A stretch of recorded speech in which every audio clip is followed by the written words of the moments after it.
بسم اللہ الرحمن الرحیم۔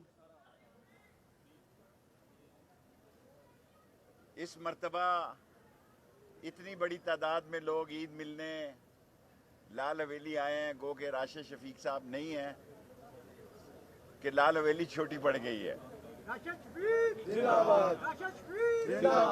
میں لاتعداد شہروں میں رانا ثناء اللہ صاحب نے مقدمے کرائے ہیں، خاص طور پہ فیصل آباد مدینہ ٹاؤن والا تو ان کا خاص مولوی ہے، ثابت بھی کر سکتا ہوں۔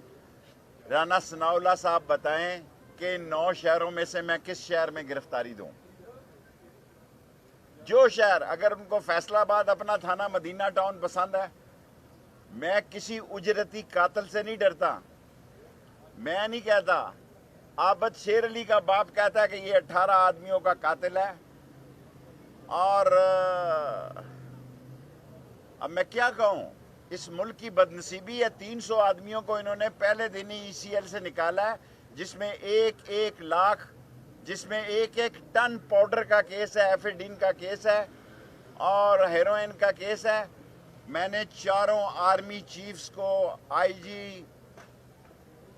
FIA کو، IG IB کو، DG ISI کو، MI کو، DG MO کو، آرمی چیف کو لکھا ہے کہ دیکھیں یہ کون لوگ ہیں، اور یہ ثابت ہو گیا ہے کہ ان چہروں سے لوگ نفرت کرتے ہیں۔ آج ہم روزہ رسول پہ جان دینے کے لیے تیار ہیں۔ یہ جو کچھ واقعہ ہوا یہ روزہ رسول سے باہر ہوا ہے، جب یہ ہوٹلوں سے جا رہے تھے اور نکل رہے تھے۔ لیکن اگر فرد جرم والے رات کو صبح فرد جرم 40 ارب روپے کی وزیر اعظم بن سکتا ہے اور 40 ارب روپے کا چیف منسٹر بن سکتا ہے، اور وہ شخص جو لندن سے بیٹھا گالیاں دیتا تھا گجرانوالا، اور یہ بوٹ پالش کر سکتا ہے، میں رانا ثناء اللہ کا انتظار کر رہا ہوں۔ صرف مجھے خوف ہے کہ میرے شہر کی فضا بڑی خوفناک ہے، تشویشناک ہے، گمبھیر ہے۔ میرا کام بتانا ہے۔ یہ اس ملک میں سازش ہو رہی ہے کہ اس تحریک کو، جو کہ کانسپریسی ہے، جو کہ کیا کہتے ہیں،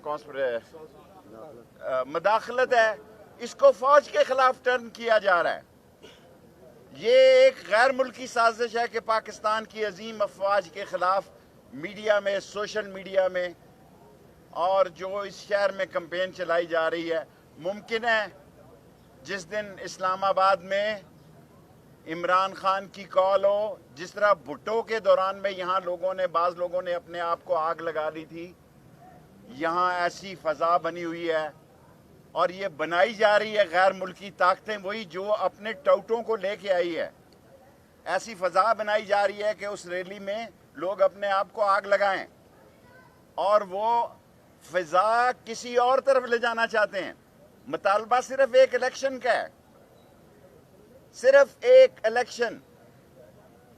اور میں اداروں سے، مقتدر طاقتوں سے، اسٹیبلشمنٹ سے درخواست کرنا چاہتا ہوں کہ بیچ میں پڑیں۔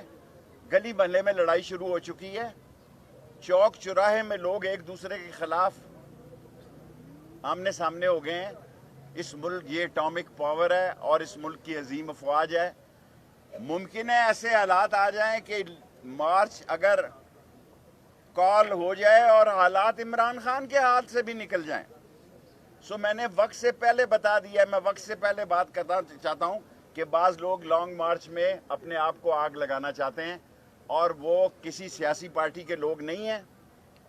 وہ عمران خان کے لیے یا PTI کے لیے یا حکومت، جو امپورٹڈ حکومت کی، دیکھیں بازار میں جائیں، ساری عورتوں نے ایک ہی مہندی کی مہر لگوائی ہے، امپورٹڈ حکومت نامنظور۔ ٹھپ، اتنی جلدی موتی بازار رات خالی ہو گیا، اتنی سی مہر ہے، امپورٹڈ حکومت نامنظور۔ ہر لڑکی نے، یہ سارے شہر کی فضا ہے، یہ ساری قوم کی فوج ہے۔ میری گلی میں 15-20 نوجوان افسر ہیں جی، ہمارے بھائی ہیں۔ یہ وہ کوئی برٹش فوج نہیں ہے، اس میں عظیم لوگ ہیں، اس میں لیکچرر کے بیٹے ہیں، اس میں سکول ٹیچرز کے بیٹے ہیں، اس میں دکانداروں کے بیٹے ہیں، شیخوں کے بیٹے بھی فوج میں ہیں۔ جو شیخ دکانوں پہ بیٹھنے والے ہیں وہ بھی اس عظیم فوج کا حصہ اپنے آپ کو فخر محسوس کر رہے ہیں۔ ایک سازش ہو رہی ہے اور یہ 30 دن بڑے اہم ہیں، اس سازش کے اندر کنٹرول کر لیا جائے۔ اور میں ہر روز خان صاحب سے